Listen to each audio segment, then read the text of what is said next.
नमस्कार दोस्तों, PM Mishra channel पर आप सभी का स्वागत है। दोस्तों, श्राद्ध पक्ष शुरू होने वाले हैं। आज मैं आपको बताऊंगी किस दिन से श्राद्ध पक्ष शुरू हो रहे हैं तथा किस दिन समाप्त होंगे। श्राद्ध पक्ष 16 दिनों का होता है, जो कि इस 2024 में 17 सितंबर मंगलवार से प्रारंभ हो रहे हैं तथा 2 अक्टूबर बुधवार को समाप्त होगा। ठीक है दोस्तों, तो बात हो गई श्राद्ध पक्ष कब से शुरू हो रहा है। अब दोस्तों, बहुत से लोगों का सवाल होता है दोस्तों कि श्राद्ध पक्ष में श्राद्ध कौन कर सकता है, कौन सा पुत्र कर सकता है, कौन कौन श्राद्ध कर सकता है।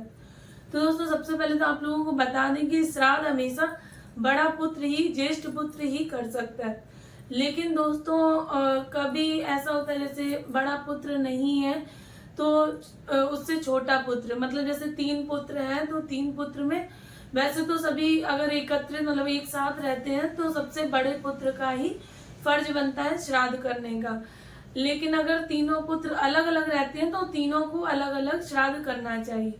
अगर वह श्राद्ध के टाइम शामिल होते हैं, श्राद्ध के समय एक साथ शामिल होके करते हैं, तो दोस्तों तीनों लोगों को बराबर मतलब धन खर्च बराबर करना चाहिए। दोस्तों, ऐसा नहीं है कि एक ही को करना है।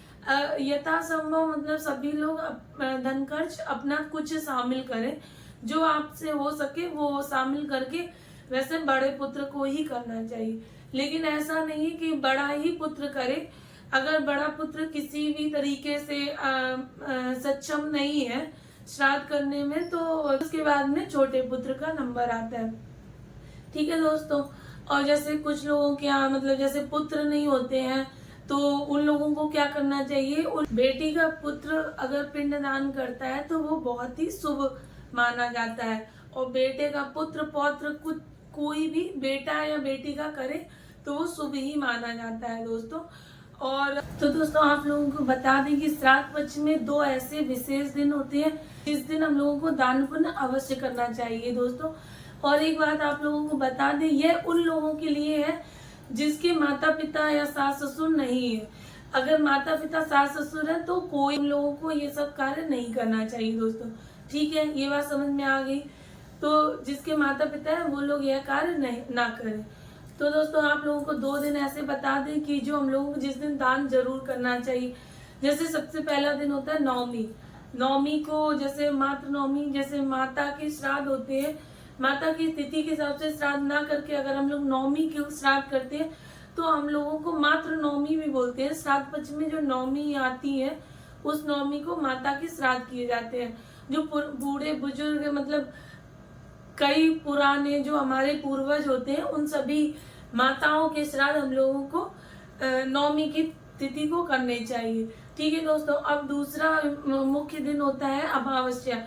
जो अमावस्या को जो लोग अपने मृतजनों की जो तिथि भूल जाते हैं तथा उनकी जैसे तिथि निकल चुकी है और वो नहीं कर पाते हैं श्राद्ध, तो दोस्तों उन लोगों को अमावस्या को श्राद्ध करना चाहिए। अमावस्या के दिन पितृ विसर्जन का दिन होता है। जो लोग श्राद्ध करते भी हैं तिथि के हिसाब से, उन लोगों को भी अमावस्या के दिन दान जरूर निकालना चाहिए, ब्राह्मण को भोग जरूर निकालना चाहिए।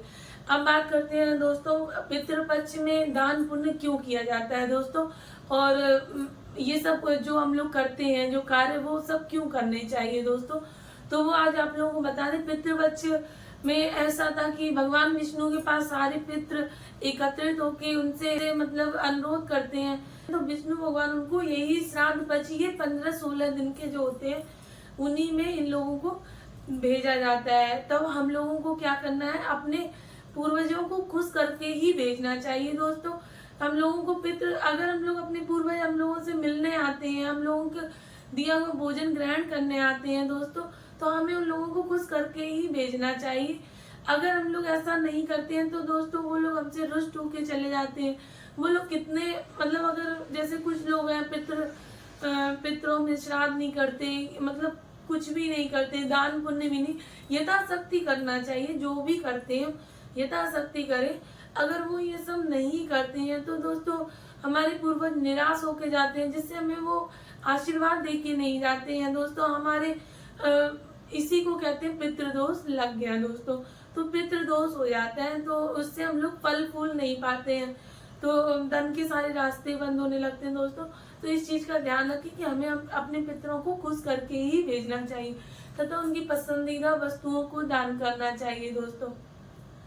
और पितृ हम श्राद्ध पक्ष में पितृ जो होते हैं वो गाय के रूप में, कुत्ते के रूप में तथा कौवे के रूप में धरती पर आते हैं दोस्तों।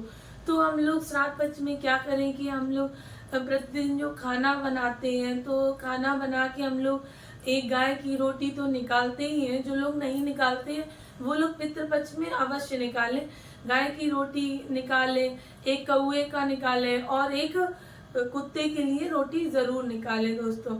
और हो सके तो पूरा भोजन विधिवत निकालें तथा इनकी पूर्ण तिथि जब होती है, मतलब जैसे तिथि के हिसाब से जैसे एकादशी, द्वादशी, 13 ऐसा होता है, उस दिन हमें गाय, कुत्ते और कौवे को भोजन विधिवत कराना चाहिए दोस्तों। जो हमारे माता पिता को पसंद होता है वो भोजन कराना चाहिए दोस्तों। अब बात करते हैं पितृपक्ष में क्या क्या उपाय करने चाहिए दोस्तों। पितृपक्ष में हम लोगों को सूर्यदेव को प्रतिदिन जल देना चाहिए, जल में काले तिल डालकर दोस्तों।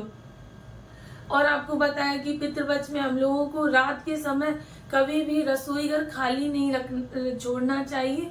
रसोई घर में एक रोटी, मतलब जो भी खाना बच जाए उसको स्वच्छ करके और अच्छी साफ सुथरी प्लेट में निकाल के और एक गिलास पानी बगल में रख के ढक के रख देना चाहिए प्रतिदिन। 16 दिन तो यह करना ही चाहिए दोस्तों। रात में कहते हैं कि पितृ हमारे घर में आते हैं दोस्तों, तो वो उस भोजन को ग्रहण करते हैं दोस्तों।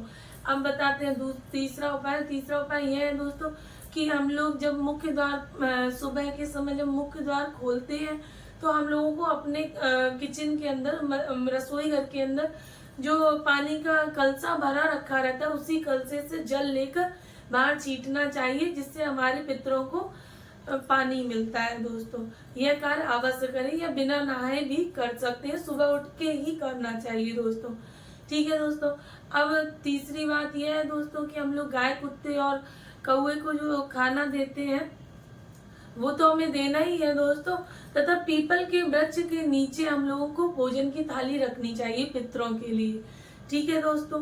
पितरों के श्राद्ध के समय हम लोगों को पीपल के वृक्ष के नीचे एक दीपक लगा के अपने पितरों को याद करके एक भोजन की थाली लगा देनी चाहिए दोस्तों। और बताते हैं दोस्तों, हम लोगों को ब्राह्मणों को जरूर दान देना चाहिए, यथाशक्ति दान जरूर करना चाहिए दोस्तों। यह बहुत ही शुभ फल देता है और हमारे पितृ बहुत ही हम पे प्रसन्न होते हैं दोस्तों। और हम लोगों को पितृपक्ष में जैसे बहन बेटियों को बुला के श्राद्ध करना चाहिए, जिससे हमारे पितृ खुश होते हैं कि हमारी बेटी को घर बुला के उसका सम्मान किया जाता है। तथा ब्राह्मणों और जो मान्य लोग जिनको हम लोग बोलते हैं, बेटी दामाद को और बुआ लोगों को, बुआ फूफा जी, उनके परिवार को बुला के जो हम लोग दान करते हैं तो हम लोगों को भोजन के साथ साथ उनको दक्षिणा भी देनी चाहिए। कहते हैं ना कि ब्राह्मण को कभी भी बिना दक्षिणा के विदा नहीं करना चाहिए दोस्तों। तो श्राद्ध पक्ष में इस चीज का विशेष ध्यान रखें कि हम लोगों को ब्राह्मणों को दक्षिणा जरूर दें दोस्तों। ठीक है दोस्तों। अब बताते हैं कौन कौन से कार्य हम लोगों को नहीं करने चाहिए दोस्तों। हम लोगों को कुछ ऐसे कार्य हैं जो बिल्कुल भूल कर भी नहीं करने चाहिए। श्राद्ध पक्ष में अगर हम लोग यह कार्य करते हैं तो हमारे पितृदेव हम लोगों से नाराज होकर चले जाते हैं दोस्तों। तो कार्य ऐसा है कि सबसे पहले तो आप लोगों को बता दें कि हम लोगों को पितृपक्ष में पितरों को या देवी देवताओं को कभी भी लोहे के बर्तन में भोजन नहीं देना चाहिए दोस्तों। पीतल या तांबे के ही बर्तन का उपयोग करें दोस्तों। इस चीज का ध्यान रखें। पितृपक्ष में हमें दान जरूर करना चाहिए दोस्तों। दान में हमें चप्पल, छाता, भोजन, अनाज और दक्षिणा जरूर देनी चाहिए दोस्तों। इन चीजों का ध्यान रखें दोस्तों। वैसे दोस्तों आप लोग बता दें कि दक्षिण दिशा हम लोगों के लिए वर्जित बताई गई है। दक्षिण दिशा की ओर मुख करके हम लोगों को भोजन भी नहीं करना चाहिए। कोई भी कार्य हम लोगों को शुभ कार्य दक्षिण दिशा की ओर नहीं करना चाहिए मुख करके। तो दोस्तों हम लोगों को जैसे हमने पहले भी बता रखा है कि हम लोगों को दक्षिण दिशा की ओर मुख करके श्रृंगार नहीं करना चाहिए, श्रृंगार की कोई भी वस्तु नहीं रखनी चाहिए। तो दोस्तों ऐसा होता है ना कि हमारे पूर्वज जो होते हैं वो देखो जीते जी तो हमारे सगे होते हैं, हमारा भला चाहते हैं, लेकिन मरने के बाद वो किसी के सगे नहीं होते। पूजा घर में उनकी फोटो ना रखें। अगर हम लोग अपने माता पिता पूर्वजों की जो फोटो रखना भी चाहते हैं अपने घर में, तो हम लोग दक्षिण दिशा की दीवार पर ही रखें दोस्तों। इस चीज का ध्यान रखें कि हम लोग पूजा घर में माता पिता की पूर्वजों की फोटो ना रखें, जो पूर्वज हमारे सिधार चुके हैं। ठीक है दोस्तों, जो इस पृथ्वी पे नहीं है उन पूर्वजों की फोटो हमने पूजा घर में नहीं रखनी है या किसी और दीवार पे नहीं टांगनी चाहिए। वो फोटो हम लोगों को दक्षिण दिशा की ओर ही।